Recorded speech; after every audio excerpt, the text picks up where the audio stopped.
Shalom Mama bersaudara yang diberkati Tuhan kita Yesus Kristus. Di video saya yang sebelumnya tentang yang saya beri judul berjuanglah sebelum jalan ditutup. Mungkin ada yang kurang paham karena video itu saya buat tergesa-gesa, terburu-buru, karena memori di HP kemarin itu hanya 4 menit.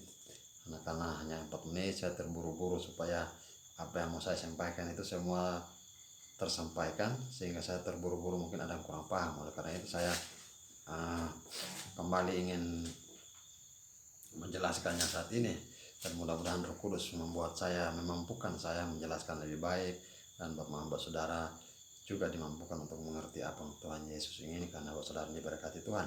Injil Lukas pasal 13 ayat yang ke-24. Jawab Yesus kepada orang-orang di situ, berjuanglah untuk masuk melalui pintu yang sesak itu. Sebab aku berkata kepadamu, banyak orang akan berusaha untuk masuk tetapi tidak akan dapat. Nah saudara diberkati Tuhan, Tuhan Yesus bilang berjuanglah. Berarti saat ini juga kita harus melakukannya. Berjuang berarti lebih dari sekedar usaha. Sebab berjuang ini berarti orang tidak akan berhenti sebelum apa yang diinginkannya tercapai, sebelum apa yang ingin diraihnya ini bisa diterima. Jadi dengan mati-matian orang akan berusaha untuk supaya bisa mendapatkannya. Ia tidak akan pusing dengan kiri kanan, ia tidak akan pusing dengan hasutan orang, ia tidak akan pusing dengan masukan dan lain sebagainya, tetapi akan fokus kepada tujuannya untuk diraih. Nah, saudara diberkati Tuhan Yesus Kristus, masuk melalui pintu yang sesak. Jadi sebenarnya pintu ini tidak sesak, sebab kalau kita bandingkan dengan perikop di dalam Injil Yohanes tentang cerita perumpamaan tentang gembala yang baik dalam Injil Yohanes 10, di sana Yesus mengatakan bahwa akulah pintu. Jadi Yesus ini yang adalah pintu. Jadi sebenarnya tidak sesak, pintu ini tidak sesak, sebab Yesus yang adalah pintu ini, dan Yesus juga adalah satu-satunya penembus ini, dengan senang dan dengan sukacita akan menerima kita untuk datang kepadanya. Tetapi saudara diberkati Tuhan, yang membuat jalan kita, pintu kita untuk datang kepada Yesus ini menjadi sempit oleh karena kita tidak bisa taat dengan apa yang Tuhan Yesus inginkan. Jadi di pintu ini terlalu banyak aturan, terlalu banyak hal yang harus kita taati, yang Tuhan Yesus ingin supaya kita lakukan. Nah, di saat kita tidak melakukannya, atau kita melakukan terbalik dengan apa yang Tuhan Yesus inginkan, maka akan menimbulkan yang namanya dosa. Nah, dalam Yesaya 59 di sana dikatakan bahwa dosa ini yang membuat kita jauh daripada Tuhan, menghambat kita jauh daripada Tuhan, membuat kita tidak bisa datang kepada Tuhan. Nah, dosa ini yang membuat jalan kita menjadi sempit. Dan Bapak saudara, apakah saya dan Bapak Mama dan semua kita mau supaya jalan kita menjadi sempit, mau supaya hidup kita ini menjadi terkekang, menjadi tidak leluasa oleh karena kita dihimpit oleh dosa? Saudara diberkati Tuhan. Jadi aturan-aturan terlalu banyak di sana yang Tuhan Yesus ingin kita lakukan. Di antaranya jangan membunuh, jangan mencuri, jangan bersaksi dusta. Dan kalau tentang hal kasih, Yesus mengatakan bahwa berdoa bagi orang yang menganiaya kamu, jangan membenci dan lain sebagainya. Nah, kalau kita baru sampai pada tahap dibenci, tahap dibohongi, lalu kita sudah tidak bisa lagi mengasihi, kita sudah tidak bisa lagi mengampuni, bagaimana nantinya kalau seandainya Tuhan mengizinkan kita dianiaya? Apakah kita masih sanggupkah berdoa memberkati orang? Nah, hal-hal ini yang membuat jalan kita menjadi sempit. Saudara diberkati Tuhan, bangsa Israel tidak bisa cepat datang masuk tanah Kanaan oleh karena dalam perjalanan menuju tanah Kanaan mereka tidak taat dengan Tuhan. Tanah Kanaan tetap pada posisinya, tidak bergeser. Dari dulu dan sekarang tanah Kanaan tetap tanah Kanaan, tetapi bangsa Israel berputar-putar tidak masuk sampai ke sana karena mereka tidak taat kepada Tuhan. Begitupun juga kita tidak bisa cepat sampai kepada tujuannya kita, untuk apa yang kita inginkan, untuk apa yang ingin kita raih, oleh karena kita tidak mau taat dengan Tuhan. Karena dosa ini membuat jalan kita menjadi sempit datang kepada Tuhan. Padahal Yesus berkata bahwa akulah pintu. Dalam Injil Yohanes 10 ayat 9, akulah pintu.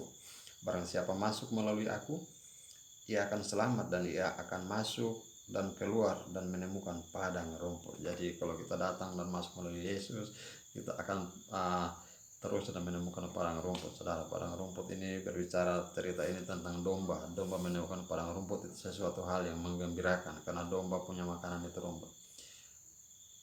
Akan banyak berkat di sana. Berkat ini bukan hanya berbicara tentang materi, tentang uang, tentang harta, tetapi juga tentang sukacita. Sebab tidak semua orang bisa bersukacita.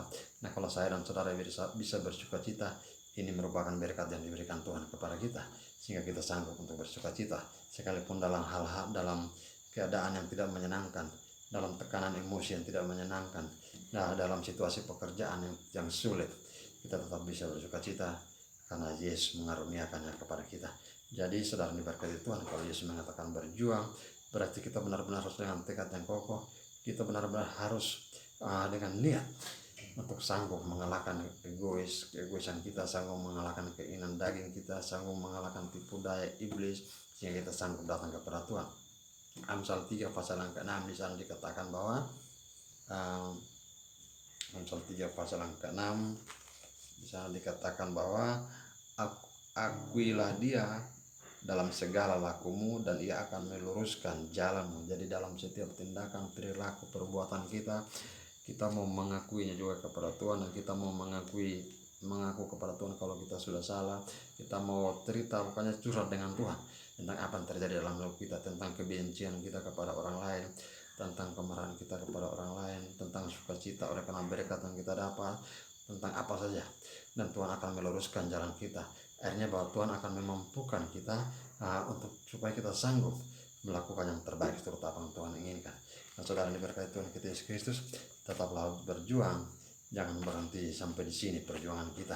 Sebab tentunya semua kita mau jalan kita menjadi mulus. Sebab yang sesungguhnya jalan ini tidak sempit, jalan ini lebar, tapi yang menghambat kita datang kepada Tuhan adalah dosa-dosa kita. Saudara mungkin ingat cerita perumpamaan tentang domba masuk melalui lubang jarum. Jadi domba ini tidak bisa masuk dengan beban yang berat, dengan banyak beban yang dipikulnya. Jadi ia harus menurunkan beban yang dipikulnya, karung atau apa yang dipikulnya, sehingga ia bisa masuk melalui pintu yang kecil ini. Pintu yang dikatakan lubang jarum ini pintu yang sangat kecil. Jadi kalau unta membawa banyak muatan, ia tidak bisa masuk, sebab tidak cukup ruang, tidak cukup lubang, tidak cukup lebar pintu untuk ia bisa tembus masuk sampai ke dalam kota. Jadi saudara diberkati Tuhan, kita mau berjuang meninggalkan dosa, salah, perilaku, perbuatan kita yang tidak menyenangkan Tuhan. Yesus kalau berjanji ada padang rumput, ada berkat di sana. Yesus bukan Allah yang hanya asal omong, Allah yang orang bilang kue kosong begitu saudara. Tapi kalau Yesus berjanji, kita tidak perlu tagih.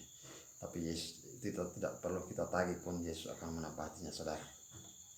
Dan semoga apa yang saya seberangkan saat ini membuat saudara bisa lebih mengerti, dan saya bersukacita kalau saudara bisa mengerti, dan saudara pun juga bisa mendukung saya, bisa memberikan masukan supaya saya pun lebih baik lagi berbagi firman Tuhan kepada kita. Dan saya percaya Tuhan Yesus akan memampukan kita, sebab kita tidak berjuang sendiri. Sebab Yesus itu pun juga adalah pintu, Yesus pun juga adalah guru.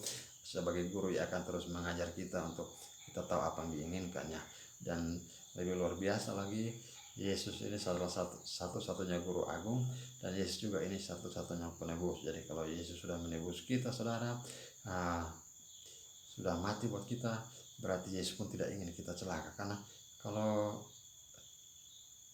Yesus mati sampai mau mati bagi kita dan Yesus membiarkan kita celaka, kalau saya berpikir saya yang melakukannya, saya tidak mungkin mau. Kalau saya sudah berusaha seseorang menjadi baik, saya akan terus berusaha untuk dia menjadi baik.